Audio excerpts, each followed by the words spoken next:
کون عثمان غنی جو قرآن کے قاری بھی ہیں، جو مسجد کے نمازی بھی ہیں، جو کعبے کے حاجی بھی ہیں؟ کون عثمان غنی جو جہاد کے غازی بھی ہیں؟ کون عثمان غنی جو عدالت کے قاضی بھی ہیں؟ کون عثمان غنی جو نبی کریم صلی اللہ علیہ وسلم کے صحابی بھی ہیں، جو علم، عمل، قال، حال، گفتار، کردار، رفتار، سیرت مصطفیٰ کریم صلی اللہ علیہ وسلم کے مشابہ ہے، جن کا ظاہر باطن رسول کریم صلی اللہ علیہ وسلم کا مظہر کامل ہے؟ کون عثمان غنی رضی اللہ تعالیٰ عنہ جو جانی، مالی، جانی قربانی، ایمانی فراست، قلبی بصیرت اور روحانی تربیت بے مثل اور بے مثال بھی ہیں؟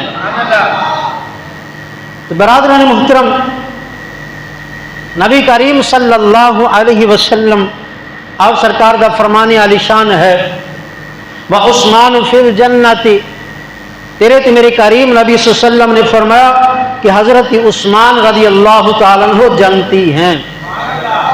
جس نے میرے نبی فرمان کہ یہ جنتی ہیں، فرمایا وعثمان فی الجنت، یہ مشکوٰۃ شریف کی حدیث مبارکہ ہے۔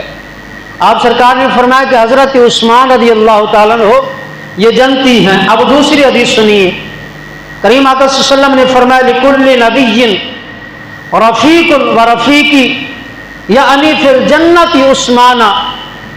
کریم آقا صلی اللہ علیہ وسلم نے فرمایا قیامت والے دن ہر نبی کا کوئی نہ کوئی رفیق ہوئے گا، جنتی ساتھی ہوئے گا۔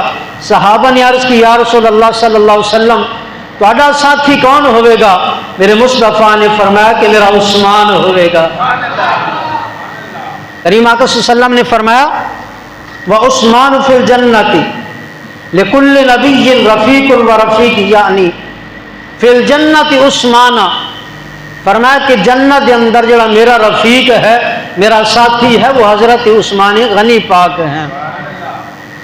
برادران محترم، جو جنتی سرکار مدینہ صلی اللہ علیہ وسلم کا ساتھی ہے اس کا نام کیا ہے؟ عثمان غنی ہے۔ اب آئیں تیسری حدیث مبارکہ سماعت فرمائیں۔ اس حدیث مبارکہ راوی حضرت ابو ہریرہ رضی اللہ تعالیٰ عنہ ہے۔